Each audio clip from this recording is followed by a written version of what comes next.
वेळोवेळी आपण या ठिकाणी अपडेट देतोय, तरीही लोक या ठिकाणी असा प्रवास करतायत. मला सांगा, जीवन एकदाच आहे. आपल्या जीवापेक्षा कोणतंही काम महत्त्वाचं नाही, लक्षात घ्या. आणि एवढं सगळ्या गोष्टी आपण अपडेट देऊन आपण लोकांना शेअरिंग असेल किंवा आपण जे व्हिडिओ बघतायत एवढी सगळी माहिती देऊन पण लोक अशा जीवाशी खेळतायत. आज एक विनंती राहणार आहे, जीवन एकदाच आहे, परत नाही.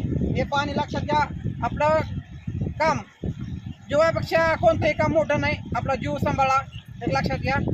आणि जर माहिती हा व्हिडिओ तुमच्यापाशी असेल, तुमच्या जवळ आला असेल, तर दुसऱ्या आपल्या मित्रांना नातेवाईकाला शेअर करा. यांच्यामुळं आपल्या एका शेअरमुळं कोणाचा जर जीव वाचणार. तुम्ही बघू शकता असा प्रवास चालू आहे, लक्षात घ्या.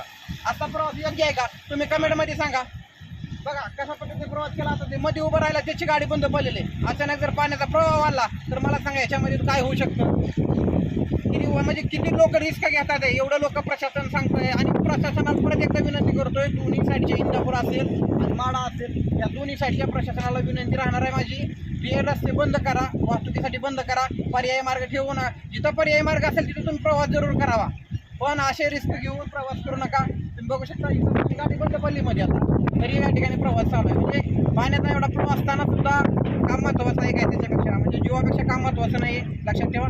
हा माहिती सर्वांना पोहोचवा विनंती करतो. धन्यवाद.